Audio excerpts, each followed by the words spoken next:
para a gente orar. Deus amado, louvamos o Seu nome, Senhor.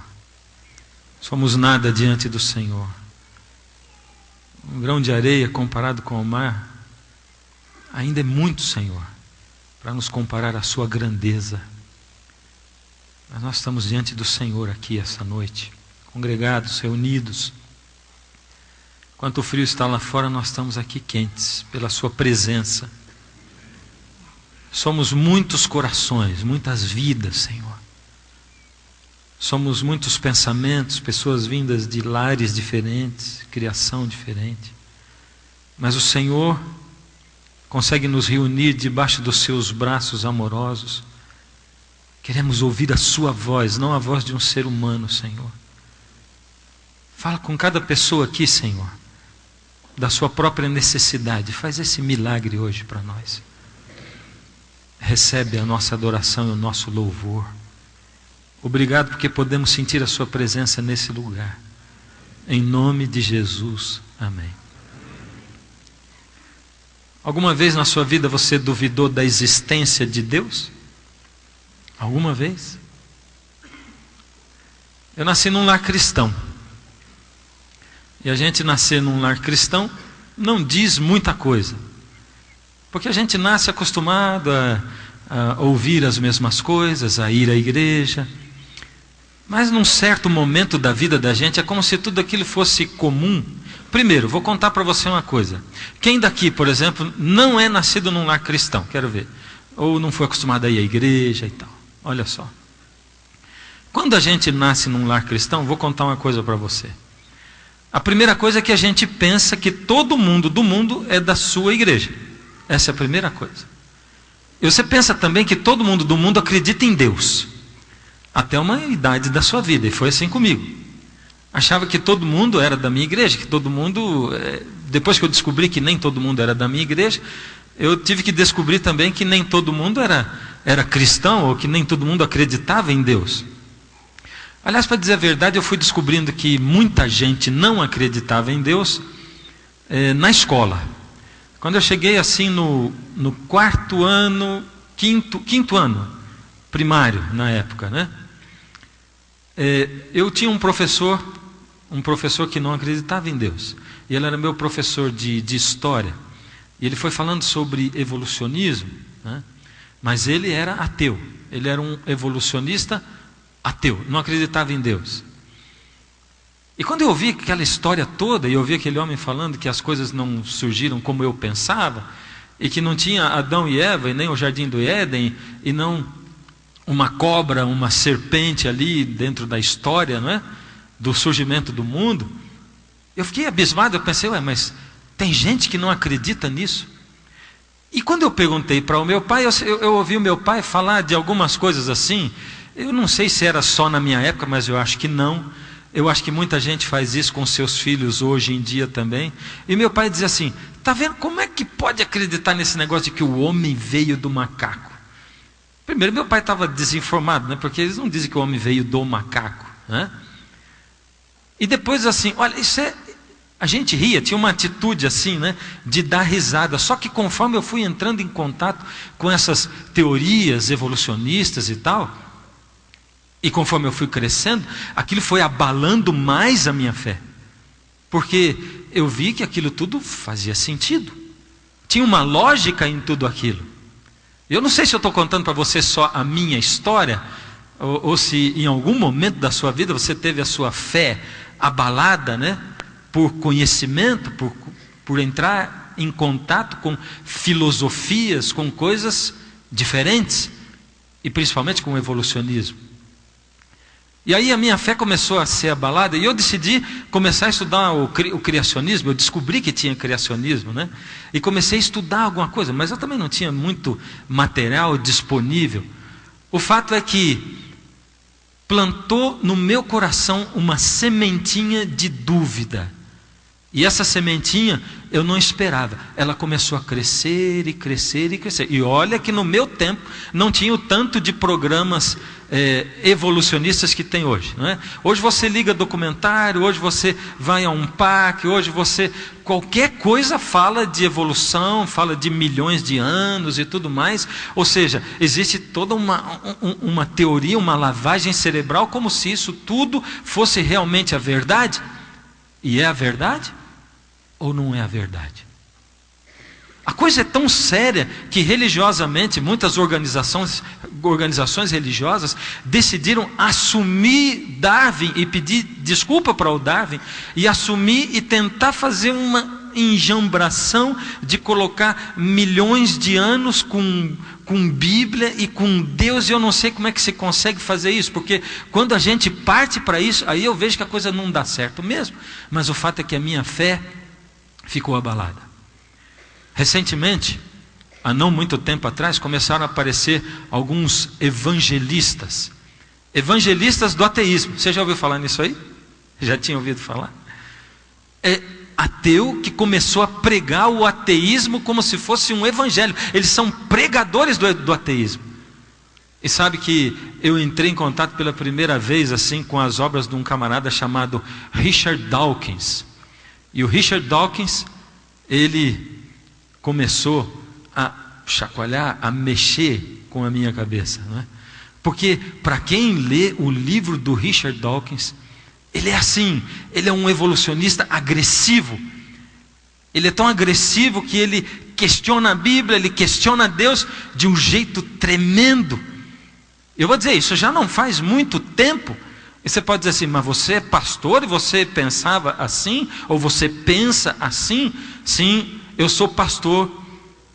E eu comecei a ficar chacoalhado, porque tinha uma sementinha plantada no meu coração. O Richard Dawkins, ele diz assim, por exemplo, tem uma frase que ele fala, né?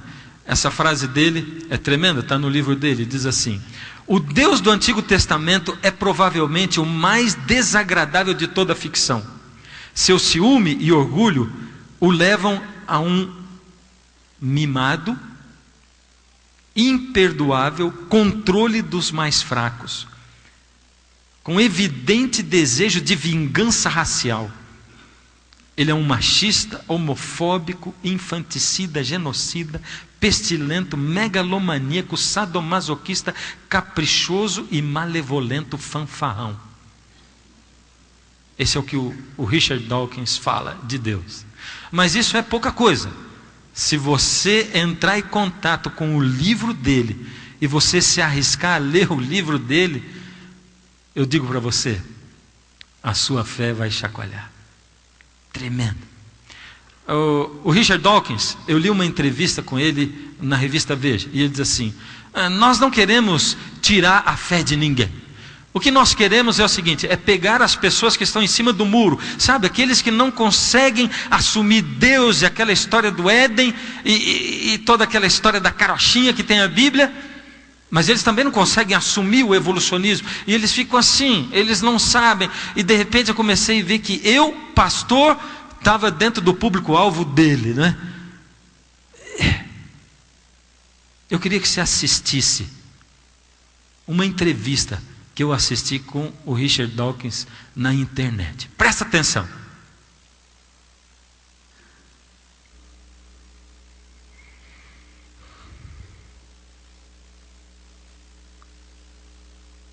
spoke with the Oxford professor whose bestseller, The God Delusion, is now in paperback. Please welcome Richard Dawkins. Thank you so much for joining us. I don't have to tell you how big a fan I am, and I'm glad that your book is now in paperback. It will be accessible to that many more people. They can pick it up at the airport before their flight is canceled. What I first want to ask you is, why is this book such a phenomenon? It was so much more than just a bestseller. It really changed the way people talked about this subject all over the world. Why this book and why now? Well, it has sold more than 1.5 million copies now, and similar sales, I think, have been posted for Sam Harris, Christopher Hitchens. So it looks as though there is something going on. I think people are getting a bit fed up with other people thrusting their imaginary friends down their throat.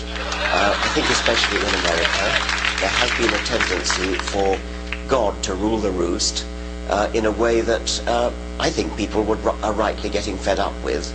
And when a group of books come along and challenge that, people warm to it.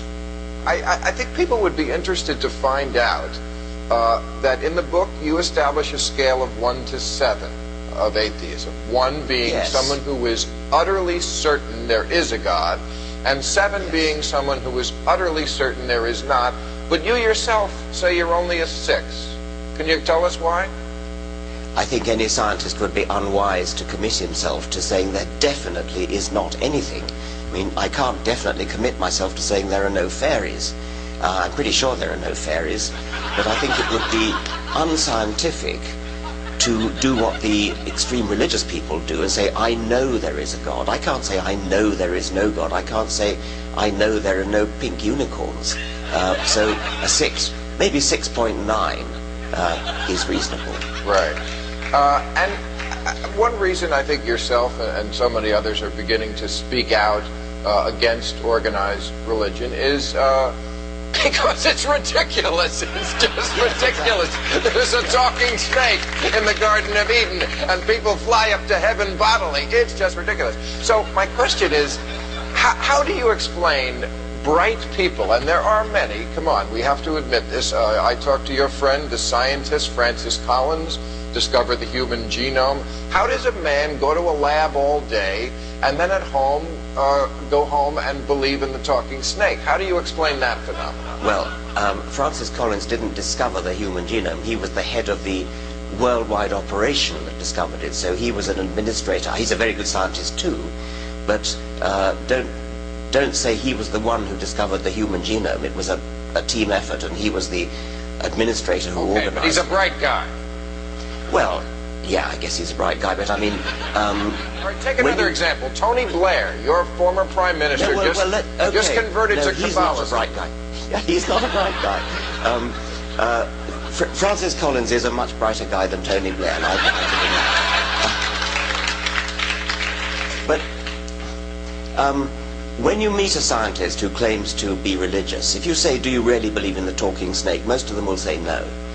Most of them will be religious in a much more nebulous sense than that. They'll vaguely believe in some sort of maybe spirit that motivates the universe or something like that. They won't really believe in all the details in the book of Genesis. And I must say, I don't think Francis Collins believes that. I think you've got to give him credit for maybe he believes in some kind of God. Maybe he even believes in Jesus Christ. But I don't think you'll find he believes in the talking snake. I interviewed him and he absolutely does. He But does? that's okay. Well, look, in that case, he goes right down in my estimation. He's not a bright guy. That's Okay. That's fair, one or the other. Esse é o Richard Dawkins. Deu para você entender um pouquinho do espírito que vai aí dentro da coisa, né? E aí tem mais uns textos bíblicos que, quando a gente se depara com eles, acabam deixando a gente também mais em dúvida. Gênesis 3, por exemplo.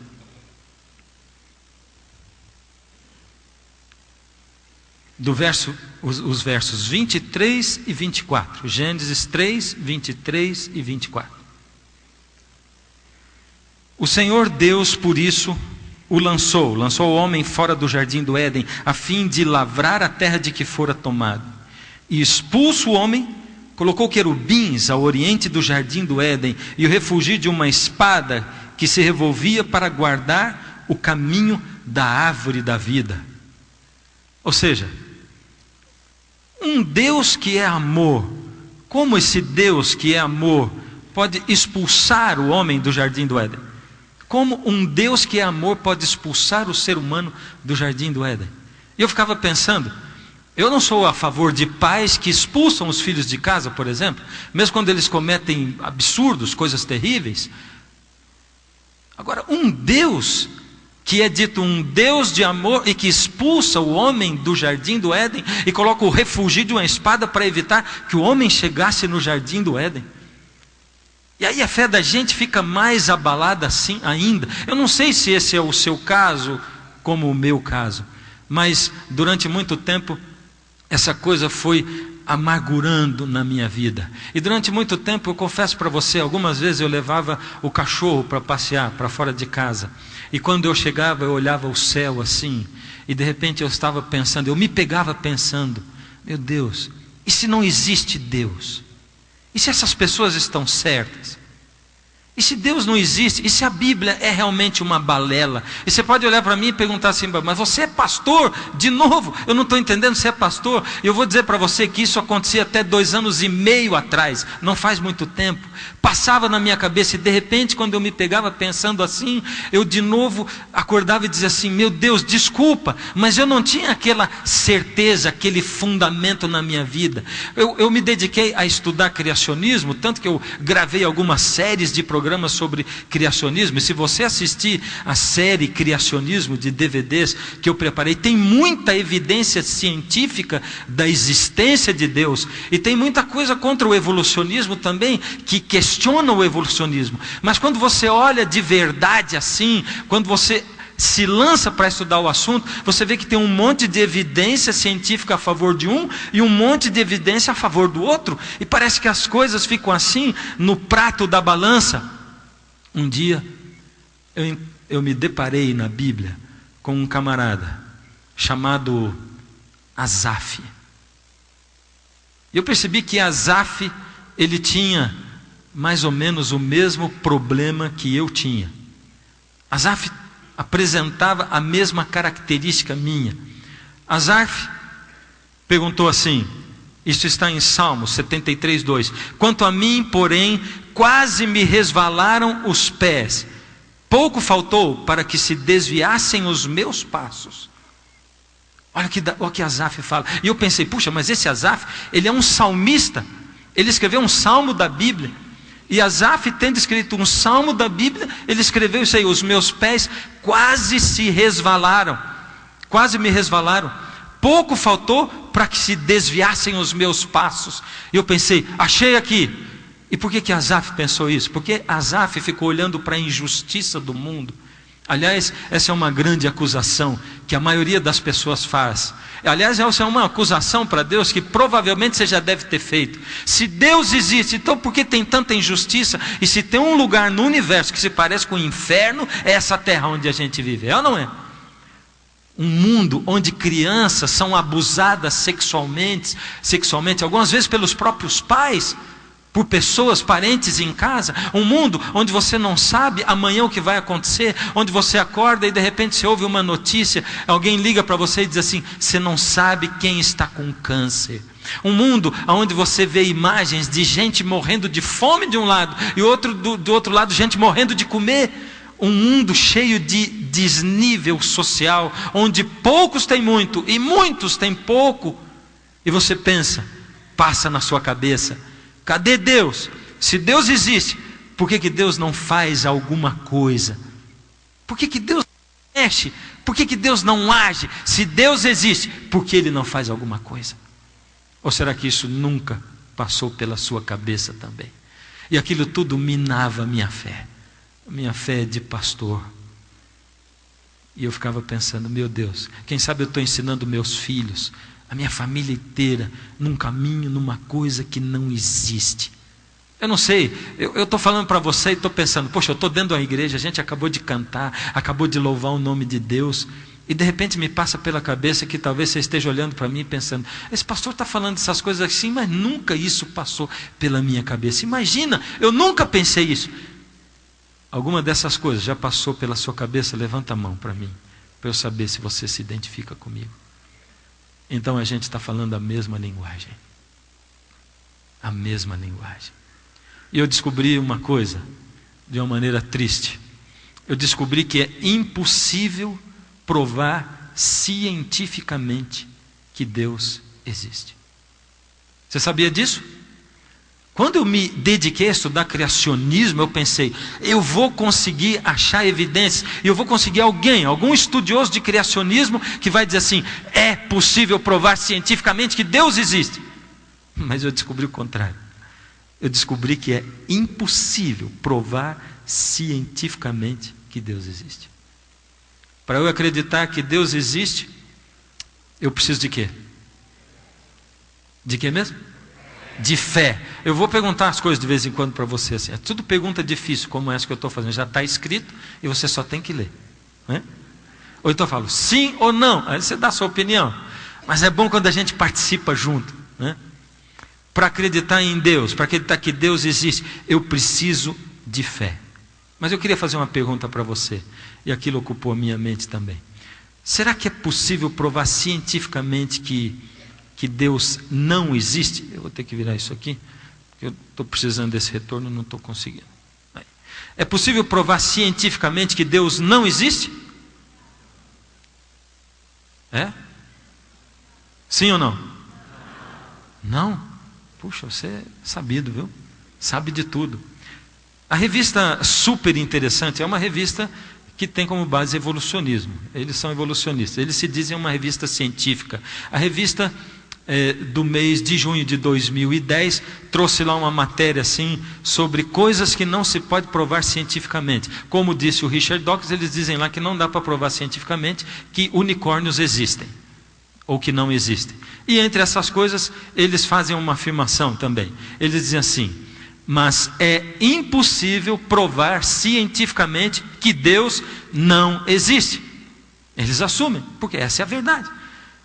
É impossível provar-se, por isso que o Richard Dawkins dá aquele númerozinho, né? 6,9 de que Deus não existe. Porque eu sou um cientista, eu não posso dizer Deus não existe, seguramente, né? E a revista Super Interessante diz isso. E aí me chamou a atenção, porque na mesma matériazinha da revista, eles colocam uma frasezinha depois, que me chamou muita atenção, porque ela é meio engraçada e debochada. E eles são evolucionistas, eles dizem assim: e se o Richard Dawkins não gostar, sempre ele pode tirar as calças e pisar em cima. Isso acontecia quando a gente era pequeno. Quando eu era criança, a gente usava falar isso aí. Não gostou? O que dizia? Hoje em dia acho que nem usa isso mais, né? Criança acho que não fala isso mais. Mas assim, gostou? Não. Tira a calça e pisa em cima. É o que a gente falava, não é? E a revista Super Interessante foi abusada com o Richard Dawkins. Ele disse assim: e se ele não gostar disso, ele pode tirar a calça e pisar em cima. Pronto, quer dizer, não adianta nada. É o que eles estão falando. Mas isso não resolvia o meu problema. Mas isso me fazia chegar a uma conclusão de que para acreditar que Deus não existe, ou seja, para eu ser ateu, eu preciso de quê? Eu preciso de fé. Que coisa tremenda, né? Essas coisas deixam a gente meio maluco, não é? Pensa bem, para eu acreditar que Deus existe, para eu acreditar na Bíblia e na história do Gênesis, eu preciso de quê mesmo? Fé. Mas para eu acreditar que Deus não existe, para eu ser ateu, eu preciso também de quê? De fé. Eu preciso de fé para ser ateu. E aí eu posso escolher acreditar na Bíblia ou acreditar nos cientistas como o Richard Dawkins. E eu queria que você assistisse comigo esse videozinho de 3 minutos, quando o Richard Dawkins foi chamado para ser entrevistado. Mas ele não se precaveu antes, e ele não perguntou sobre o que ele ia ser entrevistado. Ele foi pego de surpresa com uma pessoa criacionista, ou que crê no design inteligente, na existência de um Deus criador, fazendo algumas perguntas para ele. You have written that God is a psychotic delinquent invented by mad, deluded people. No, I didn't say quite that. I said something rather better than that. Oh, well, please tell us what you said. Please tell us what you said. Well, I would have to read it from the book. No, please. The God of the Old Testament is arguably the most unpleasant character in all fiction. Jealous and proud of it.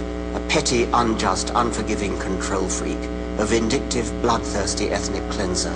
A misogynistic, homophobic, racist, infanticidal, genocidal, filicidal, pestilential, megalomaniacal, sadomasochistic, capriciously malevolent bully. So, you believe it's liberating to tell people that there is no God? I think a lot of people, when they give up God, feel a great sense of release and freedom. Why do you think that? I mean, what's your dad, what's your scientist, what's your dad? I think, well, I've had a lot of letters saying that. And there are 8 billion people in the world, Dr. Dawkins. How many letters have you had? No, I haven't done that. That's quite true. Professor Dawkins seemed so convinced that God doesn't exist that I wondered if he would be willing to put a number on it. Well, it's hard to put a figure on it, but I mean, I'd put it as something like, 99% against or something. Well, how do you know it's 99%? I don't. Say 97. No, I did. You asked me to put a figure on it, and I'm not comfortable putting a figure on it. I think I just think it's very unlikely. What? But you couldn't put a number on it? No, of course not. So it could be 49%. Well, it would be. I mean, I think it's unlikely, but it's quite far from 50%. How do you know? I don't know. I mean, I put an argument in the book. Well, then who did create the heavens and the earth? Why do you use the word who? You see, you immediately beg the question by using the word who. Well, then how did it get created? Well, by a very slow process. Well, how did it start? Nobody knows how it started. We know the kind of event that it must have been. We know the sort of event that must have happened for the origin of life. And what was that? It was the origin of the first self-replicating molecule. Right, and how did that happen? I told you we don't know. So you have no idea how it started? No, nor has anybody. Nor has anyone else. What do you think is the possibility that intelligent design might turn out to be the answer to some issues in genetics or in evolution? It could come about in the following way. It could be that at some earlier time, somewhere in the universe, a civilization evolved by probably some kind of Darwinian means to a very, very high level of technology and designed a form of life that they seeded onto perhaps this planet. Now, that is a possibility and an intriguing possibility. And I suppose it's possible that you might find evidence for that if you look at the detail. A Bíblia, eu creio num ser humano que também não sabe do que está falando e que também, quando apertado, diz eu não sei, porque ninguém pode explicar e a gente não sabe. E ninguém sabe e ninguém pode explicar. E eu percebi que ele tem fé em alguma coisa. Eu não posso ter fé nele e eu tenho fé em alguma coisa. E eu preferi ter fé em outro lugar. Como? Não é simples assim. Só ter fé. Tá, passei a ter fé? Não.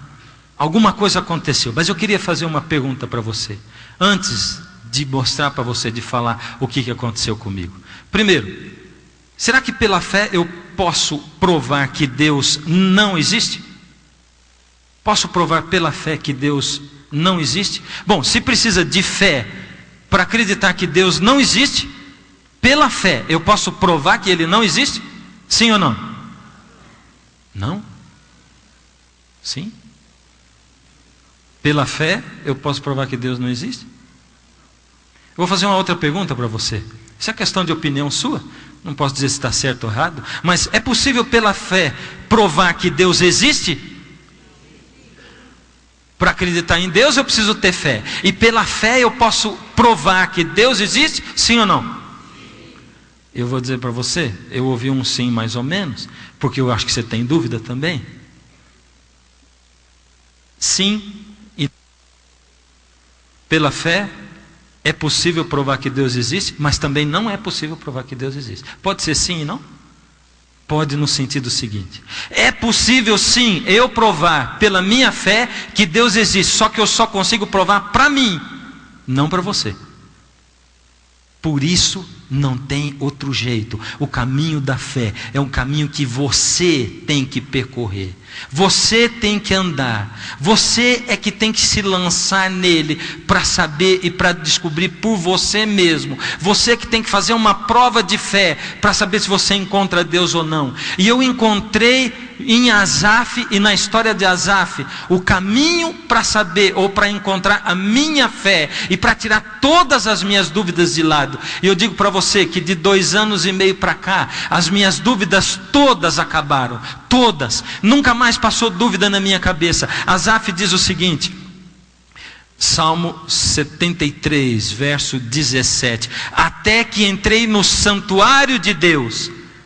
Foi assim que Asaf resolveu os problemas dele de falta de fé. Ele diz assim: quanto a mim, os meus pés quase resvalaram, quase se desviaram do caminho. E lá no verso 17 ele diz assim: até que eu entrei no santuário de Deus. Eu tinha dúvida, eu perguntava sobre a injustiça do mundo. Por que os maus prosperam e por que os bons continuam pobres? Por que tem injustiça, crianças sofrem? Por que catástrofes e calamidades naturais? E cada vez que acontece um terremoto, uma enchente, a gente fica perguntando para Deus e questionando Deus e dizendo: Senhor, o Senhor existe mesmo? E Asaf se perguntou e percorreu esse caminho da dúvida, e ele diz: eu tive dúvida até que eu entrei no santuário de Deus.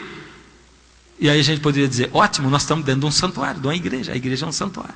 Então nós vamos resolver aqui hoje os problemas, é ou não é? Não, o santuário de Deus, na verdade, era uma coisa diferente. Esse santuário que Deus mandou construir, que mandou o povo de Israel construir, era uma coisa diferente. Ele não era um santuário, uma igreja para as pessoas entrarem. Deus deu ordens expressas para Moisés, e nós vamos entrar nesse santuário como Asaf entrou, para solucionar as nossas dúvidas. A partir do momento que eu entrei no santuário de Deus e que eu aceitei o desafio que Asaf aceitou para ele mesmo, e que eu confrontei com as coisas que Asaf se confrontou, a partir do momento que eu olhei para as coisas que estavam dentro do santuário e que eu comecei a me jogar, a me atirar e aceitar o desafio de Deus, as coisas foram se solucionando na minha vida, e a fé foi aparecendo e a dúvida desaparecendo, a tal ponto que hoje eu não tenho nunca mais como dizer que Deus não existe. Você gostaria de ter essa certeza também que eu tenho? Gostaria de nunca mais sofrer de falta de fé. Outro dia eu fui visitar um médico jovem, com uma família bonita, um homem de uma vida estável, equilibrada, e ele estava com leucemia, e eu fui chamado para visitá-lo. Recentemente ele tinha sabido, abatido, à beira de uma depressão que se iniciava, e eu li a Bíblia com ele, e eu orei com ele, e eu dei algumas instruções para ele, eu fiz uma prescrição pastoral para aquele médico. E quando eu acabei, eu disse: o senhor quer falar alguma coisa? Ele disse: quero. Pastor, eu não consigo ter fé. Será que você sofre desse mal também? Você não consegue ter fé. E você algumas vezes até se ajoelha, algumas vezes você até tenta, algumas vezes você até pensa em Deus, você olha para Deus, mas você vê: eu não consigo ter fé. O que eu faço para ter fé? Eu não conseguia ter fé, e eu perguntei para Deus: o que eu faço? E Deus colocou na minha frente Asaf, e Asaf entrou no santuário, para a gente conseguir entender o santuário e o que acontecia lá dentro. Eu quero fazer um desafio para você hoje. Hoje o desafio é: se você aceitar o desafio de vir aqui e se lançar nos braços de Deus, de Deus, eu vou me lançar, eu vou me expor, e eu quero ver se o Senhor existe, o Senhor vai provar para mim se o Senhor existe ou não. Aquele pastor lá na frente, ele falou que o Senhor provou para ele que o Senhor existe, então eu quero ver que o Senhor vai provar para mim. E se o Senhor não provar para mim, é sinal de que o Senhor não existe, e eu desisto de Deus. Faça isso. Essa é uma prova de fé. Porque a maioria das pessoas diz assim: eu não consigo ter fé. O que eu disse para o médico é o seguinte: se o senhor não conhece Deus, se o senhor não buscou Deus, se o senhor não se expôs à luz da presença de Deus, como é que o senhor vai ter fé algum dia? Você um dia está parado no ponto de ônibus e chega uma pessoa correndo com uma mala debaixo do braço, uma mala tipo 007. Ela está ofegante, olha para você e diz: você! E você faz: o que foi? Segura essa mala para mim, eu não posso falar nada, tem gente me perseguindo, vou correr. E sai correndo. Você segura aquela mala para ele? Eu não seguro. Você entrega para outro aí, eu não. Vamos mudar a cena agora. Você está no mesmo lugar, do mesmo jeito, e quem chega ofegante é a senhora, sua mãe. Ela está ali ofegantezinha: ai, meu filho, segura minha mala para mim, por favor, eu não posso explicar nada. Não sai do lugar, hein, menino, eu já volto, eu tenho que correr um pouco, eu já volto. Você segura a mala para ela, não? Porque ela é o quê? Você conhece ela. Como é que você vai acreditar em Deus se você não conhece esse Deus? E se você disser: esse Deus não vale a pena ser conhecido, tá bom, você está escravizado a nunca provar Mas se você quer provar se Deus existe ou não, se lance, aceita o desafio e diz: eu quero provar se Deus existe ou não. Eu vou te dizer, no final dos 12 temas dessa série, se Deus não tocar a sua vida, pode dizer: Deus não existe. Mas se Ele tocar a sua vida vai mudar como a minha vida mudou, como ela tem mudado a cada dia. A sua vida vai passar a fazer sentido. Olha para mim, eu asseguro para você. Baseado no quê?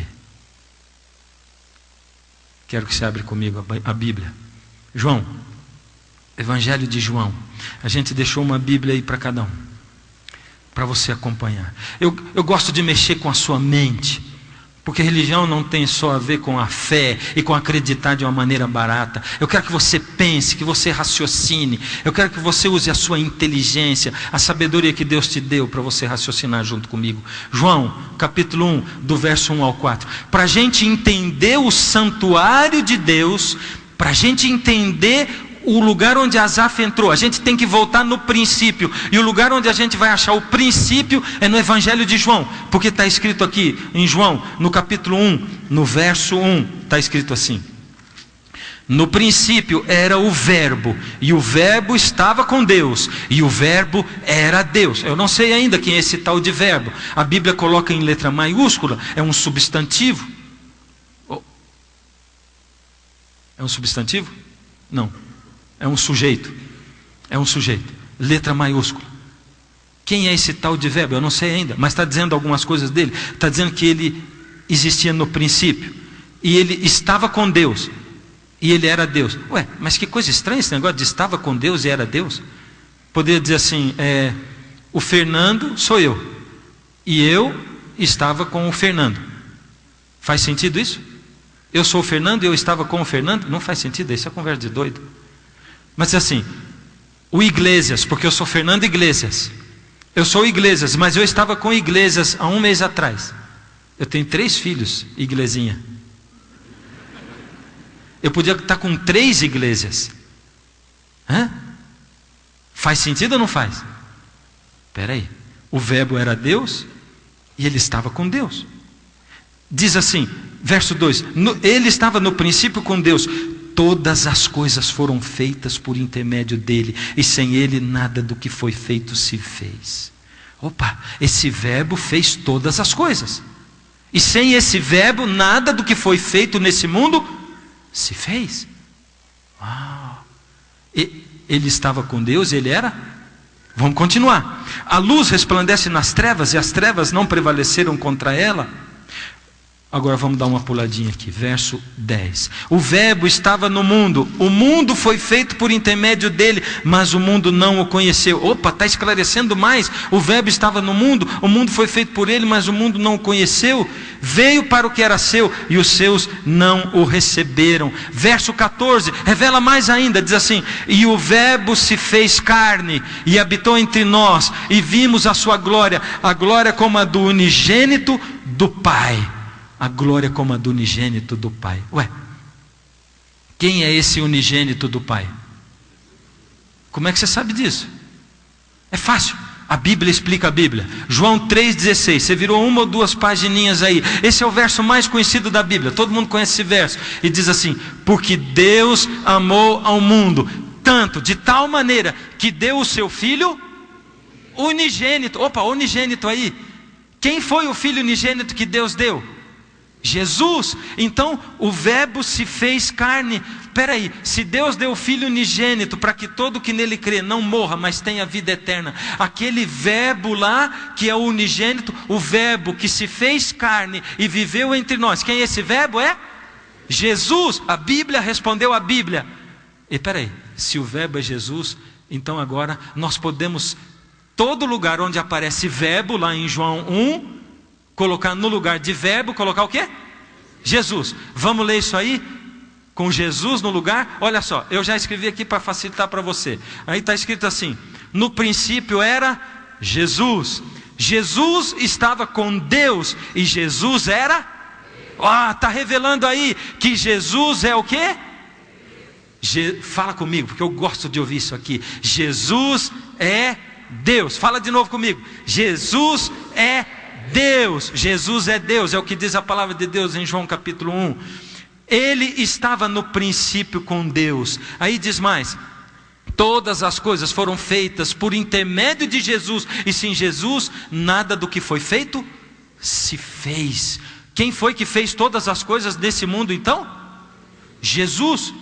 Todas as coisas foram feitas nesse mundo através de Jesus, e sem Jesus nada do que foi feito se fez. E diz mais aí: a vida estava em Jesus, e a vida era a luz dos homens. A luz resplandece nas trevas, e as trevas não prevaleceram contra ela. E diz mais, vamos lá dar uma olhadinha no outro verso: Jesus estava no mundo. O próximo verso: e Jesus se fez carne e habitou entre nós, cheio de graça e de verdade, e vimos a sua glória, a glória como a do unigênito do Pai.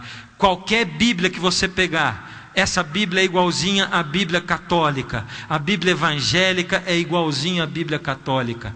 Se alguém vier dizer para você que Jesus não é Deus, vai ter que usar uma outra Bíblia, inventada por alguém, que não é a Bíblia que todo mundo tem. Vai ter que pegar uma outra Bíblia diferente para provar que Jesus não é Deus, porque aí diz que Jesus é Deus. Ele estava com Deus, ele era Deus. E diz mais, que todas as coisas que foram feitas nesse mundo foram feitas através de Jesus. Então peraí, eu queria levar você para um outro lugar na Bíblia, o único outro lugar, o único livro da Bíblia que começa com no princípio. O outro lugar, Gênesis capítulo 1, verso 1. Vamos dar uma olhadinha. Gênesis capítulo 1, verso 1. E olha o que diz aqui. João começou: no princípio era o verbo, e o verbo estava com Deus, e o verbo era Deus. Agora diz aqui: no princípio criou Deus os céus e a terra. Opa! Você percebeu o que eu percebi? Se diz que todas as coisas nesse mundo foram criadas por Jesus, e sem Jesus nada do que foi feito se fez. Quando diz aqui: no princípio criou Deus os céus e a terra, quem é esse Deus que criou os céus e a terra e que disse haja luz? Quem é? Jesus. Jesus é o Deus do Gênesis. Foi Ele quem disse, e as coisas aconteceram pelo poder da palavra de Jesus. Jesus não é só esse Galileu que apareceu aqui 2000 anos atrás e que nasceu da Virgem Maria, não. Jesus não é só um personagem histórico comparado com Buda, com Gandhi. Na verdade, Buda era gordo, Gandhi era magro. Jesus é Deus. Essa é a grande diferença. Jesus é o que a Bíblia diz, é o que a Bíblia relata. O Senhor Jesus é o Criador de todas as coisas, desde o princípio. No princípio está Gênesis e está João. No princípio está Jesus. E é por isso que João chama Jesus de o Verbo. O Verbo estava com Deus e o Verbo era Deus, porque essa foi a maneira como Jesus, o Deus Verbo, escolheu criar o mundo. Ele criou pelo poder da sua palavra. O Verbo falou, o Verbo se fez carne. E eu fico imaginando Jesus falando e as coisas acontecendo. Jesus criou todas as coisas nesse mundo, aos poucos. Ele foi criando o ambiente para o ser humano. Ele foi colocando o ambiente como um pai e uma mãe que esperam um bebê nascer. Sabe como é que foi? Ele estendeu um tapete de relva verde. Ele colocou animaizinhos, não como quem decora o quarto e põe animaizinhos de pelúcia pelo quarto. Jesus colocou animais de verdade para interagir com o ser humano. Ele deixou para criar por último o ser humano. E depois que Deus criou o ser humano, foi diferente quando Ele fez isso. O mundo inteiro Ele criou pelo poder da sua voz. Jesus falava e as coisas se faziam. Um Deus perfeito falando e tudo vindo a existir. E se você olhar na biologia, como é que os anticorpos agem dentro do nosso corpo humano, como é que as coisas funcionam matematicamente, quando entra um objeto estranho no seu corpo e vem as células todas se recuperando, como é que funciona um processo de cicatrização? Será que tudo isso aqui aconteceu por acaso? Eles falam milhões de anos, bota trilhões e trilhões de anos para uma coisa dessa acontecer, e não aconteceria nunca por acaso. Pelo menos lá em casa, se eu deixar a bicicleta do lado de fora de casa, tomando sol e chuva, ela vai estragar ao invés de melhorar. Mas eles dizem que conforme o tempo passou, a coisa melhorava. Existe uma lei, que é a lei da entropia, as coisas pioram, não melhoram. É ou não é? Jesus é o Deus Criador, e Deus criou de uma maneira diferente. Você vai ver que às vezes eu uso Jesus e às vezes uso Deus, porque Jesus é Deus. Jesus se debruçou quando ele foi criar o homem, e ele colocou a mão e ele fez um boneco de barro, e a Bíblia diz que ele soprou nas suas narinas o fôlego da vida, e o homem foi feito alma vivente. E ele criou a mulher e trouxe os dois, e ele uniu os dois. Deus abençoou a união de um homem e de uma mulher. Deus abençoou isso. Deus criou o homem, macho e fêmea ele criou. Tem gente que diz que a tentação do Adão e da Eva lá no jardim, o negócio da maçã era o sexo. Isso é mentira, isso é invenção humana. Deus diz assim: crescei, multiplicai-vos e enchei a terra. Deus criou o casamento antes da entrada do pecado nesse mundo, e o casamento tem sido tão atacado por causa disso. É por isso que o seu lar tem sido atacado. É por isso que cada vez a gente vê mais maridos e esposas que brigam. A gente vê crianças que têm que passar madrugadas adentro ouvindo pai e mãe brigando. É por isso que o seu lar é atacado. Você cada vez tem tido menos tempo para a sua família, tem priorizado a sua carreira, os seus negócios. E tem gente que passa a vida inteira se gastando para dar para a família coisas, mas não dá o melhor de si mesmo, não dá a si próprio, não está presente em casa. Quando a gente conversa com um homem, um pai de família, que não cumpre o seu dever de estar em casa, a primeira coisa que ele diz assim: eu nunca deixei faltar nada em casa. Deixou sim. Quando você diz isso é porque você está deixando faltar você. Os seus filhos e a sua esposa querem você. Vai ser o sacerdote da sua família, vai cumprir o seu papel de pastor do lar, construir o altar no seu lar, chamar sua família para estar junto de você. Mas como que você vai cumprir o papel de sacerdote, de pastor da sua família? Como é que você vai dar alguma coisa para a sua família se não está isso dentro de você? Você não colocou, não tem como tirar de você alguma coisa que não está lá. Deus deu para você e para mim, homens que estamos aqui, para nós, Ele deu a responsabilidade espiritual da casa. Você é o pastor, as suas ovelhas dentro de casa vão seguir os seus passos. Não adianta você querer que eles sigam isso ou aquilo, e não adianta colocar a responsabilidade na sua mulher. Não, a mulher é que cuida das crianças, ela é que ensina, a responsabilidade é sua e minha. Nós precisamos ser pastores do nosso lar. E ontem eu ouvi uma estatística tremenda. Cada 2 casais que se casam, um vai se separar, se eu não me engano, em 10 anos. Ou em 2 anos. E tem uma outra estatística dentro das igrejas cristãs. Nos lares onde tem o culto familiar diário, um casal se separa em 1049, se eu não me engano. Em 1049, um se separa. É simples. Deus está no meio, Deus é o púlpito. A mulher está ali e o marido está aqui. Nós somos assim, não é? Eu tenho descoberto uma coisa tremenda. Os homens falam em homerês e as mulheres em mulherês. E a gente não se entende. São 2 línguas diferentes, né? A gente fala uma coisa, ela entende outra. E ela diz assim: não, já falei 1 milhão de vezes, mas não entra na cabeça dura daquele camarada. É ou não é? Elas falam isso, porque a gente fala em homerês e elas falam em mulherês. Mas quando a gente vai se aproximando de Deus, ela de lá se aproxima de Deus, e eu daqui de Deus, e o filho de lá, e se aproxima de Deus. E aí, a gente chegou mais perto um do outro. E a gente vai se unindo, até formar uma família. É por isso que o diabo tenta acabar com o lar. É por isso que ele tenta acabar com o lar. Para Deus, o amor é eterno. Para o homem, o amor é eterno enquanto dure. Deus não pensa como você e eu pensamos. E é por isso que na hora de escolher alguém, você tem que olhar o que vai dentro da alma dessa pessoa. Ela quer Deus? Ela quer Deus? Ou não quer Deus? Se ele não quer Deus, se Deus não faz parte da vida dele, como é que você pode ser feliz com essa pessoa?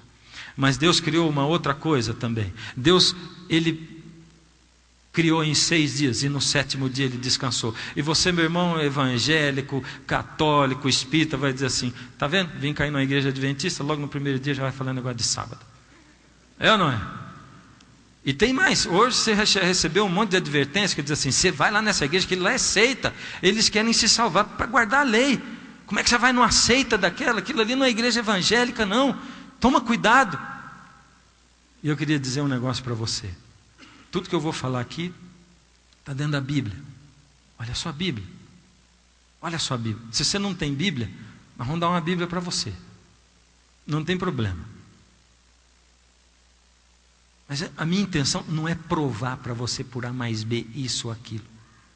Só que aí na sua Bíblia, na minha Bíblia, na Bíblia de qualquer um, está escrito lá que Deus criou tudo, Jesus, em 6 dias, e que no 7º dia Ele descansou. E Ele abençoou, santificou o 7º dia. Deus, Ele deu para você e para mim o melhor dele.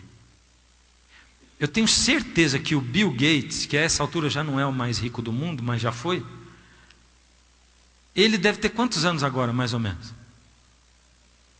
Uns 50? Está crianção ainda. Minha idade, mais ou menos. Meninão.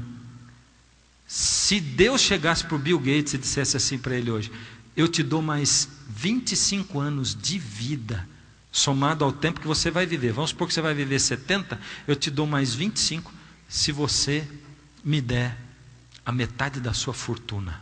Você acha que ele daria ou não? Hã? Eu conheço gente que gasta a fortuna inteira para tentar salvar a vida da esposa, para ter 1 dia, 2 a mais de vida. Eu conheço gente que gastaria a fortuna inteira para ter mais 1 semana de vida. Eu não tenho dúvida que se Deus prometesse para ele dar mais 20, 25 anos de vida, ele aceitaria. Porque Deus deu para nós a coisa mais importante, o tempo de Deus. Deus diz, eu paro nesse dia para receber você, e eu coloco aí uma bênção especial para você. E Deus para, só depende de mim encontrar-me com Deus ou não me encontrar. Agora, se Deus criou isso aí está lá na lei dos 10 mandamentos, isso indica para mim que a lei de Deus já existia já no princípio. É verdade ou não? Ela existia no princípio. Quer ver? Tem algumas evidências disso. Eu queria mostrar para você algumas evidências de que a lei de Deus já existia desde o princípio. Jesus diz lá em João 8,44, vós sois do diabo, que é vosso pai, e quereis satisfazer os desejos dele. Ele foi homicida desde o princípio e jamais se firmou na verdade. Espera aí, Jesus diz que ele foi o quê?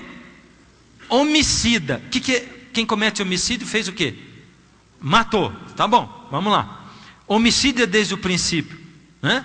E nele não se firmou a verdade, porque nele não há verdade. Quando ele profere mentira, fala do que lhe é próprio, porque é o pai da mentira. Opa, essa é uma outra coisa. A primeira, ele é homicida, ele é assassino, ele mata. A segunda é que ele é o quê? Mentiroso. E se você der uma olhada certinho na sua Bíblia, você vai ver que não matarás, é o 6º mandamento. E não dirás falso testemunho, é o 9º mandamento. E se Jesus disse que ele foi homicida desde o princípio e foi mentiroso desde o princípio, quer dizer que lá no princípio já tinha o quê? A lei de Deus também. Mas ninguém falou para você que a lei de Deus foi dada só para os judeus, depois que eles foram ali para o deserto e tal e coisa? Hã? Mas aí está dizendo que ele foi homicida desde o princípio. Então nós já conseguimos encontrar alguns elementos da lei de Deus ali. O sábado, nós conseguimos encontrar o não matarás, e também não dirás falso testemunho. E eu quero dizer para você,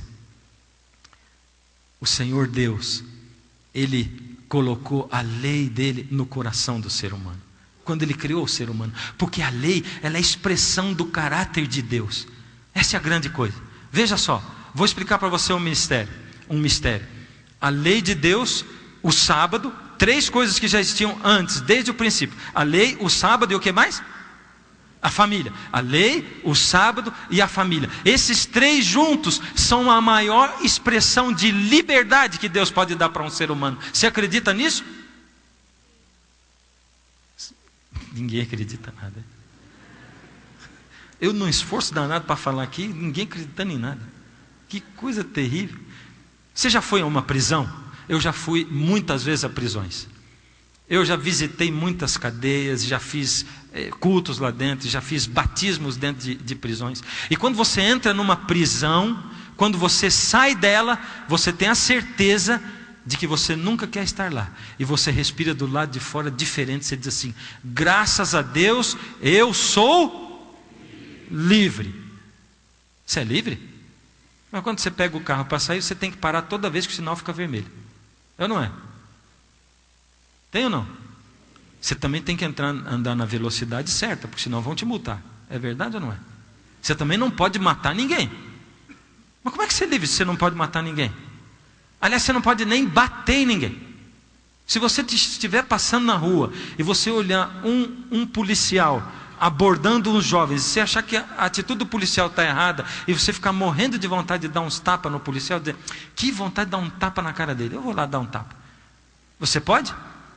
E como é que você é livre? A minha mãe me ensinou, desde pequeno, que a minha liberdade termina onde começa a do outro. Quer dizer, eu sou livre, mas tenho restrições nesse mundo. Mas eu sei que quem é preso mesmo é quem está lá na cadeia. Embora o mundo até diga assim, na verdade, a gente vive nesse mundo com tantas grades e tão cercado de grades e de segurança de todo lado, que a gente é que acaba preso. Entra na cadeia para você ver quem é que acaba preso. Quem acaba preso é quem está lá na prisão. E a coisa mais interessante quando você entra numa prisão para visitar os presos é que você conversa com cada um deles e todos eles dizem que são inocentes. A prisão está cheia de gente inocente. Todos eles são inocentes. Nenhum deles diz que é culpado. Mas você tem a certeza. Portanto, a lei de Deus é a expressão da liberdade. Porque se lá não estivesse escrito não matarás, e se na lei do meu país não estivesse escrito não matarás, todo mundo poderia me matar no meio da rua, todo mundo podia me bater no meio da rua. Aliás, já está chegando perto disso. Está ou não está? Não, não está. Está longe disso ainda. Ainda bem. Tem muita violência, muito mais do que a gente gostaria, mas está longe disso ainda.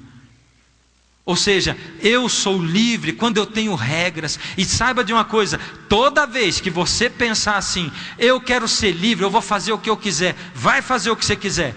Toma tudo que você quiser, bebe tudo que você quiser, fuma tudo que você quiser, e você vai descobrir que se liberdade para você é fazer o que você quer, na hora que você quer, do jeito que você quer, fazer sexo com quem você quer, na hora que você quer, do jeito que você quer, você vai saber que você vai se tornar cada vez mais um escravo. Porque a liberdade mesmo, ela inclui leis. E você vai entender por que eu estou falando disso logo de cara. E a minha intenção não é mostrar para você que tem que guardar a lei. Não pensa nisso. Eu quero te dizer o seguinte. Primeiro, nós somos salvos pela graça de Cristo. Não existe mandamento que você pode guardar. Não dá para guardar sábado para ser salvo. Não adianta guardar sábado. Ninguém é salvo guardando sábado, guardando domingo, guardando qualquer dia da semana. Ninguém é salvo não matando, não roubando. Nós somos salvos de graça, pela graça. Você vai entender por quê, como nós somos salvos. Eu queria que você lesse comigo Gênesis 2, 16 e 17. Presta atenção. Você vai entender que eu gosto de abrir assim uns assuntos e depois no final nós vamos amarrando tudo assim. É por isso que você tem que ficar até o finalzinho para entender. E o Senhor deu esta ordem: de toda árvore do jardim comerás livremente, mas da árvore do conhecimento do bem e do mal não comerás, porque no dia em que dela comeres, certamente morrerás. Olha só o que Deus diz, presta atenção. No dia em que dela comeres, certamente morrerás. Deus já colocou lei no jardim do Éden. Eles eram livres ou não eram? Eles eram livres, mas tinha lei lá. Qual era a lei de Deus? Deus disse assim: vocês são livres, eu criei vocês livres. Mas como vocês são livres, eu tenho que dar liberdade de escolha, opção para vocês. E Satanás está rondando aqui o universo. E ele vai vir tentar vocês. E vocês têm que poder escolher se vocês querem a mim ou se vocês querem a ele. E vocês vão declarar para mim desse jeito. Eu coloquei aqui no jardim um monte de árvores. E alguém pode dizer assim: essa história não dá para engolir. Igual o Richard Dawkins diz. Essa história da cobra falante, do jardim do Éden, do fruto proibido. Isso aí é ridículo. Ridículo seria Deus falar assim: não entra no site tal da internet, porque não tinha computador. Isso seria ridículo. Deus usou as coisas naturais que tinha ali. Deus, o Criador, Ele deu liberdade de escolha para o ser humano. E Deus disse: você pode comer de tudo, menos disso. Mas Deus disse assim: se vocês comerem desse fruto, vocês vão morrer, vocês vão deixar de viver. Vocês vão dizer assim: Deus, não queremos mais o Senhor como nosso Deus. Nós vamos nos independer do Senhor. E eu sou vida. Não é isso que diz João? Jesus era a vida estava nele. Ele era a vida, e a vida era a luz dos homens. Então vocês vão se separar da vida e vão morrer. É isso que Deus estava dizendo. Não adianta querer outro Deus, mas eu estou dando liberdade para você. Mas eu estou explicando para você: não adianta querer outro Deus. Se você comer, vai morrer. Quando iria morrer mesmo? Se comesse, morreria? O que Deus disse lá? No dia em que dela comeres, certamente morrerás. Quando que ia morrer? No dia. Adão comeu o fruto? Sim ou não? Ele morreu no dia? Deus mentiu então. Mas Deus não diz assim: se você comer, no dia em que você comer, você vai começar a morrer. Não. Deus não falou isso. Deus também não disse: você vai morrer espiritualmente. Deus também não disse isso. Deus falou: no dia em que você comer, você vai morrer. Eu fui no Aurélio para procurar o que é morrer. E eu descobri um termo bem rebuscado. Presta muita atenção para você entender. Assim: morrer, deixar de viver. Conseguiu captar? É o que diz lá. Então Deus disse assim para Adão e Eva: no dia em que vocês comerem do fruto, vocês vão deixar de viver, vocês vão morrer nesse dia. Eles morreram no dia? Não morreram. Deus mentiu então. Foi ou não foi? Presta atenção numa coisa. Satanás tentou colocar Deus numa enrascada. Ele colocou Deus em xeque-mate. Presta atenção nisso aqui. Isso aqui é muito importante. Satanás pensou assim: se eu fizer o homem pecar e Deus perdoar o homem, eu vou dizer para o universo inteiro: está vendo? A lei de Deus é impossível de ser guardada. Deus é um Deus carrasco, duro, porque Ele matou o homem. Agora, se Deus perdoar o homem, se Deus livrar o homem, o que eu vou dizer? Eu acho que eu confundi a coisa, não confundi? Vou começar tudo de novo. Se Deus perdoar o homem, eu vou dizer assim: Deus não é justo porque Ele não cumpriu a lei dele. Agora está certo. Deus não cumpriu, é impossível seguir a lei de Deus. Nem Deus consegue seguir a lei dele. Agora, se Deus perdoar o homem, eu falei de novo, né? Não vou começar de novo, vamos começar daqui agora. Agora, se Deus matar o homem, se Ele cumprir a lei dele, o que eu vou falar? Deus é carrasco. Deus não tem amor. E Deus diz que Ele é amor. É ou não é? É uma enrascada. Apesar da minha confusão toda, você conseguiu entender, né? O xadrez, o xeque-mate. Eu vou dizer para você: Deus resolveu a questão. Como é que Deus resolveu a questão? Só Deus podia sair disso. Deus cumpriu a lei dele, que dizia: no dia em que dela comeres, certamente morrerás. Deus cumpriu a lei. E Deus também amou. Aliás, Deus amou como ninguém. O que Deus fez? Deus se ofereceu para morrer no lugar do ser humano. Dá para você entender isso aqui? Você consegue entender o tamanho, a amplitude da coisa de Deus? Deus se ofereceu para vir, para nascer nesse mundo feito homem e morrer. Ele pagou o preço do pecado, da cruz, com o seu sangue. E ao mesmo tempo Ele cumpriu a lei dele. Presta atenção nesse pensamento que eu tirei de um livro. Em todo o universo não havia um ser que em favor do homem poderia satisfazer a lei de Deus. Visto que a lei de Deus é tão sagrada como o próprio Deus, unicamente um ser igual a Deus poderia pagar o preço do pecado. Deixa eu rever uma coisa com você agora, que a coisa está terminando. Presta muita atenção. Jesus é Deus, certo ou errado? Jesus é Deus. Agora vamos ver. Segunda coisa. Jesus, que é Deus, já sabia de tudo antes de acontecer. Ele sabia que o pecado ia entrar nesse mundo, que o mundo ia virar uma desgraça como virou, ou toda a injustiça ia acontecer. Ele sabia ou não sabia? E ele sabia que ele teria que morrer no lugar do ser humano também. Sabia ou não sabia? Ele sabia, porque Deus sabe tudo. Então agora deixa eu te perguntar uma coisa. Então por que Jesus criou tudo, se ele sabia que o mundo ia virar o que virou, e se ele sabia que ele ia ter que morrer? Por quê? Responde para mim. É porque Deus sonhou para nós um sonho de liberdade. Pensa bem. Eu umas vezes pensei assim, bom, mas sabe o que acontece? Jesus podia não ter dado liberdade para nós, é ou não é? Mas tem graça alguém que não tem liberdade? Aliás, eu já ouvi falar de filmes e histórias, a poção do amor. Sabe como é que é?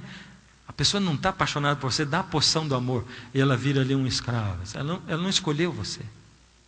Sabe quando você vai visitar a casa de alguém e ele tem um filho ali nos seus 12, 13 anos, e quando você chega, diz assim, dá um beijo na tia, filho. E ele diz assim, dá um beijo na tia, filho. Ele só não está soltando fumaça pelo nariz, mas está quase. E você fica constrangido, porque você não quer ver o coitado constrangido ali também. Você deixa. Não, agora ele vai dar o beijo. Vai lá e dá o beijo na tia. Puxa, mas que coisa terrível. A gente fica numa saia justa tremenda, não é? E a gente ama receber aquele beijo. E quem deu o beijo também ama dar, é ou não é? Deus não queria seres seguindo a Deus assim. Deus sonhou um sonho de liberdade e Deus pensou, será que da liberdade pode surgir o amor? Será que da liberdade alguém pode escolher querer Deus? E Deus sonhou, os olhos de Deus brilharam quando Ele desejou nos criar livres para amá-lo ou desprezá-lo. E Deus criou o ser humano tão livre como um escultor que faz a escultura e dá para ela o poder de cuspir no rosto do escultor, se preciso for, ou se ela assim quiser. É como um escritor que escreve uma peça de teatro e no fim dá liberdade para os personagens fazerem o fim que eles quiserem. Deus deu para você e para mim total liberdade de escolha, até para a gente cuspir na cara de Deus, como o Richard Dawkins está fazendo, e como tantos no mundo estão fazendo, cuspindo na cara de Deus e dizendo, Deus não existe coisa nenhuma. Se Deus existisse, por que Ele não deixou evidências suficientes? Eu preciso acreditar em Deus pela minha fé? Isso é difícil de engolir. Difícil de engolir é um ser humano dizendo que Deus canta de galo, sendo que Ele não sabe nada. O Senhor Deus sonhou nos dar liberdade de escolha, e foi isso que Ele nos deu. E para nos dar liberdade, eu vou te dizer, Ele pagou o preço da cruz. O sangue do Senhor Jesus foi derramado por você e por mim. Eu quero te contar um negócio. Tem algumas coisas na vida da gente que marcam a vida da gente, né? Uma delas foi levar o meu menino mais novo para o primeiro dia de aula na escola. E cada filho é um filho, né? Esse aí foi o seguinte: preparar para levar para a aula já é a coisa mais interessante do mundo, né? Porque eles gostam de se preparar, porque eles não sabem direito o que vai acontecer na aula, né? Então o material é bacana, o uniforme, aliás, a camiseta de manga curta menor que tem, já vai quase manga longa para eles, né? O pessoal parece que não acertou isso ainda. Eu não sei se é porque lá em casa é todo mundo pequenininho igual a mim, deve ser isso aí. O fato é que preparação, tal, bom, primeiro dia de aula, eu ansioso, como é que vai ser na aula e tal. Deixei ele lá, foi, tchau. Primeiro desceu, o segundo desceu do carro, o terceiro, foram lá. Nós temos 3 filhos. Bom, foi lá o pequenininho. Quando ele voltou, a gente ansioso, eu disse, e aí, gostou da aula? Uhum. Eles falam bastante assim, né? Conversa com a gente e tal, diálogo. Aí eu digo assim, bom, e a sala de aula é boa? Uhum. O que tem lá? Um monte de coisa. Tem algum amiguinho seu lá? Tem da igreja. Você acha um veio ali onde você pode conversar. Tem o fulano da igreja, o outro, e a professora? É legal. Você gostou da escola? Uhum. Tá bom. Segundo dia de aula. Parei o carro na frente da escola, desce o primeiro, desce o segundo. E eu não quero entrar nessa escola. Aí começou a chorar. Eu como pai, olhando para aquela criaturinha com o rostinho redondo, cheio de lágrimas, o meu coração apunhalado, eu pensei, ai meu pai, coitadinho. A gente pensa isso, mesmo sendo durão. E eu pensei comigo, e se eu obrigar esse moleque a ir para a escola, e depois ele vai ficar com trauma da escola, coisa de pai moderno. Peguei e levei ele para casa de volta. Você pode até me xingar, dizer que eu estava errado e tal, mas eu só reconheci isso depois. Bom, de noite eu sentei, já me precavendo, sentei na frente dele, agachei assim, ele em cima da cama, olhos nos olhos, eu digo assim, é o seguinte, amanhã você vai ficar naquela escola. Entendeu? Não adianta aprontar berreiro, não sei o que lá, porque imagina, teus amigos vão aprender a ler, você não, isso aqui, vai ficar na escola, entendeu? Entendi. Então tá bom. Terceiro dia parei o carro na frente da escola, desce o primeiro, desce o segundo. Eu não vou ficar nessa escola. Agora eu estava numa enrascada, porque se eu levasse para casa, nunca mais ele ia voltar para a escola. E eu tive que ser duro com ele, eu fiz uma cara bem braba assim, eu digo assim, desce já desse carro. E ele sentiu, né? Desce já desse carro, engole esse choro. E eu lembrei quando a minha mãe dizia para mim assim, a mamãe te bate porque te ama, Fernandinho. Você já ouviu isso também, né? Aí ele saiu, eu arranquei com o carro, só até na esquina, dei uma rezinha para ver, foi suficiente para ver ele entrando, limpando as lágrimas, com a tia para dentro da escola, e o meu coração, apunhalado, né? Coitadinho, mas estava lá. Eu sabia o que estava acontecendo, tinha um conflito ali, né? Dois mundos, até agora o mundo de casa, a partir dali o mundo da escola, né? O mundo de casa, ali ele é o reizinho, né? Tudo que ele fala é bonito, é engraçadinho, é o bonitinho do papai, da mamãe, do vovô, da vovó, do titio, da titia, todo mundo. O mundo da escola, a roupa é igual de todo mundo, a professora ainda não sabe nem o nome, para ser alguém tem que tirar nota, é ou não é? Concorrência. Ele queria o primeiro mundo, não aquele ali. E eu acho que se eu fosse escolher uma palavra para traduzir o que ele estava sentindo, eu diria assim, que ele estava se sentindo desamparado. Meu pai me desamparou aqui. E eu vou dizer para você como é que eu sei. É porque no meu primeiro dia de aula aconteceu igualzinho com ele. Eu fui para a aula, não sabia o que ia acontecer, todo animadão, me botaram sentado na primeira carteira. Do meu lado tinha um menino repetente, arteiro, chamado Marquinho. Marquinho fez arte a aula inteira. Como era outra época, a professora, dona Dercy, uma senhora forte, enérgica, quebrou uma régua desse tamanho na cabeça do Marquinho. Pá! Eu olhei para aquilo e eu digo assim, bom, está ele ali, o próximo sou eu, né? No outro dia, quando a minha mãe me levou para a escola, eu olhei para a escola e digo, eu não quero ficar nessa escola. A minha mãe levou embora para casa. Terceiro dia, minha mãe, muito esperta, me mandou para a escola com a vizinha. A vizinha era braba, era mais braba que a minha professora. Eu sei porque eu era amigo do filho dela. E ali a gente não podia, né?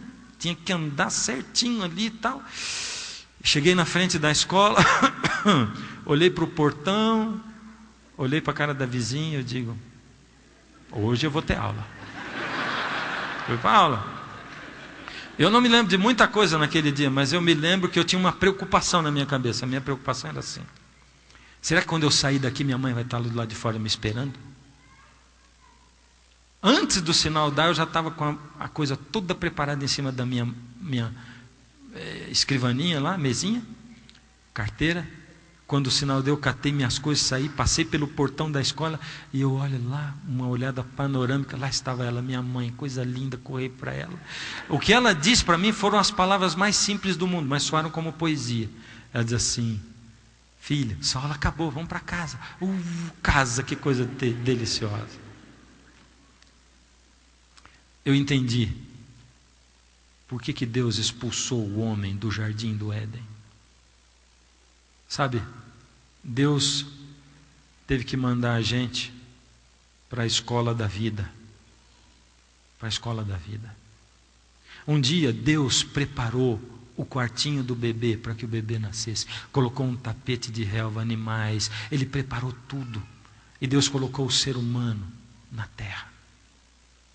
Mas um dia entrou a doença do pecado.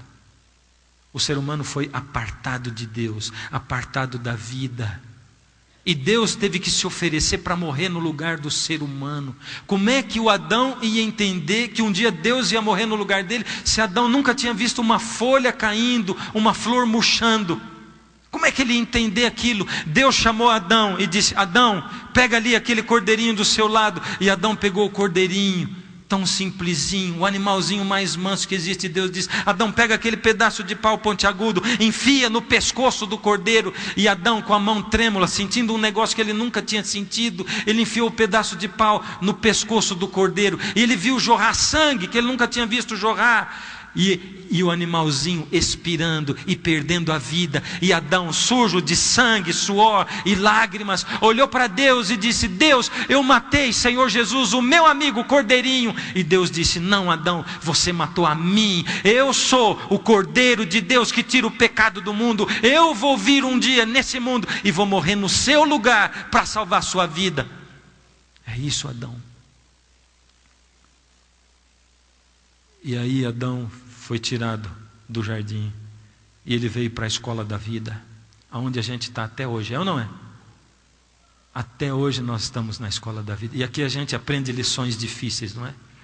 Aqui a gente aprende a lição da dor, do desamparo, da fome, da solidão, da miséria, da depressão. A gente está aqui na escola da vida até hoje. Daqui a pouco vai dar o sinal aqui na escola da vida. Daqui a pouco. Jesus prometeu, ele diz assim, lá em João 14: eu vou preparar lugar. E se eu for preparar lugar para você, eu volto e levo você para mim mesmo, para você estar aonde eu estou para sempre. Você vai voltar para casa. Daqui a pouco vai dar o sinal na escola da vida.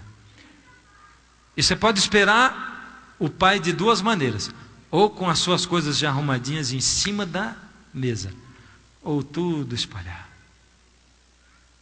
E quando der o sinal, ele vai aparecer e ele vai dizer assim: filho, a sua aula acabou, vamos para casa. Aí você vai ver o que é lar de verdade, o que é casa. Só que tem gente vivendo nesse mundo como se aqui fosse a casa da gente. Você gosta desse mundo? Gosta. Viver é bom. Isso não tem dúvida. É bom viver. Mas é bom viver com qualidade de vida, não é? Não é bom viver doente, na dúvida, na depressão. Não é bom viver preocupado. Talvez você não consiga acreditar nisso agora, mas eu tenho um apelo para você. Eu queria cantar hoje para vocês, mas minha garganta está ruim, eu estou tossindo muito, e eu vou pedir para o Daniel cantar por mim. Você recebeu dentro do seu envelope um cartãozinho. Nele está escrito: minha decisão. Quando você lê atrás, está escrito assim: confesso, minha fé tem sido frágil e às vezes duvido da existência de Deus. Se Deus existe, não terei medo que Ele toque a minha vida. Está escrito também: aceito o desafio de provar para mim mesmo que Deus é real. E decido me lançar na busca de Deus. E se o Senhor existe, peço forças a Ele para continuar conhecendo. Pegou o seu cartão? Você vai colocar ali o seu nome e a data. Coloca ali. Não precisa preencher o resto. Seu nome e a data. O Daniel vai cantar enquanto você preenche o seu cartão. O que você vai dizer com isso? Você vai dizer: Deus, eu estou me lançando e dizendo para o Senhor: eu aceito o desafio. Se o Senhor existe, prova para mim que o Senhor existe. Mas eu vou até o fim. Eu vou pedir para você, enquanto o Daniel canta, pega o seu cartão e traz aqui na frente. Eu quero orar com você. Você traz e fica aqui. Eu quero orar com você aqui na frente. Se você está lá em cima, você pode preencher o seu cartão e entregar para nós na saída. Se você quiser vir para frente, levanta e vem para frente aonde você. Eu andei onde eu sabia. Mas se Jesus está tocando a sua vida, não fica aí. Vem. Eu quero orar junto com você. Agora não é hora de você levantar e sair. O Espírito está chamando você para cá. Deixa Deus tocar a sua vida e trazer você para cá. Outras formas de alegria, mas hoje venho lhe pedir perdão. Por muito tempo eu andei onde a vida oferece, perdendo ao tentar me encontrar. Por muito tempo acreditei em mim e minha própria força, mas hoje fraco decidi voltar. Aceite-me, Senhor, demonstre seu amor e faça com que eu possa renascer. Mesmo que o mundo tente separar-me de você, mesmo que tudo desmorone ao meu redor, mesmo que eu tenha a sensação de que é tão difícil ser fiel, quero ser somente seu, Senhor. Quero ser somente seu, Senhor. Senhor, às vezes não consigo andar aonde deveria e perco-me até em suas mãos. Se você quiser, fica em pé onde você está. Se você quiser aceitar o convite, é só se levantar onde você estiver. A sua da demonstração, diz assim: Senhor, eu aceito, toca a minha vida. Que eu quero partilhar. Aceite-me, Senhor, demonstre seu amor e faça com que eu possa renascer. Mesmo que o mundo tente separar-me de você, mesmo que tudo desmorone ao meu redor, mesmo que eu tenha a sensação de que é tão difícil ser fiel, quero ser somente seu, Senhor. Quero ser somente seu por toda a minha vida, por todos os momentos de toda a minha alma. Quero ser somente seu, Senhor.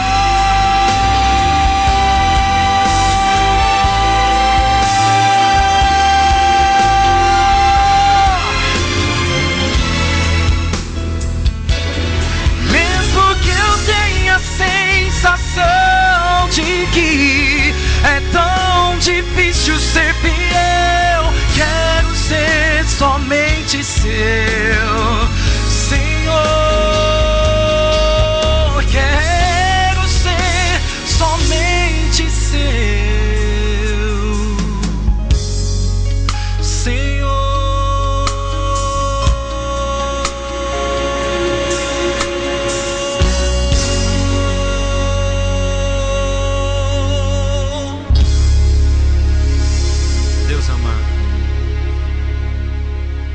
Ouve, Senhor, a nossa prece, ouve o que vai no fundo da nossa alma, o nosso clamor, Senhor. Estamos hoje aceitando um desafio, Senhor, de ouvir a sua voz, de nos expor à luz da sua presença, para que o Senhor nos toque. Isso é importante demais para nós, Senhor, porque inúmeras vezes temos sentido a nossa fé fraca, não conseguimos ter certeza. Nós precisamos de uma intervenção sobrenatural, divina, que não vem só do conhecimento, mas que vem da existência de um Deus que age na nossa vida hoje. Ó Senhor, começa a tocar nesses corações que hoje se dispõem e que dizem: eu aceito o desafio. Toca essas vidas, Senhor. Toca a nossa vida. Ajuda-nos a enxergarmos a sua grandeza e a grandeza da sua ação na nossa vida.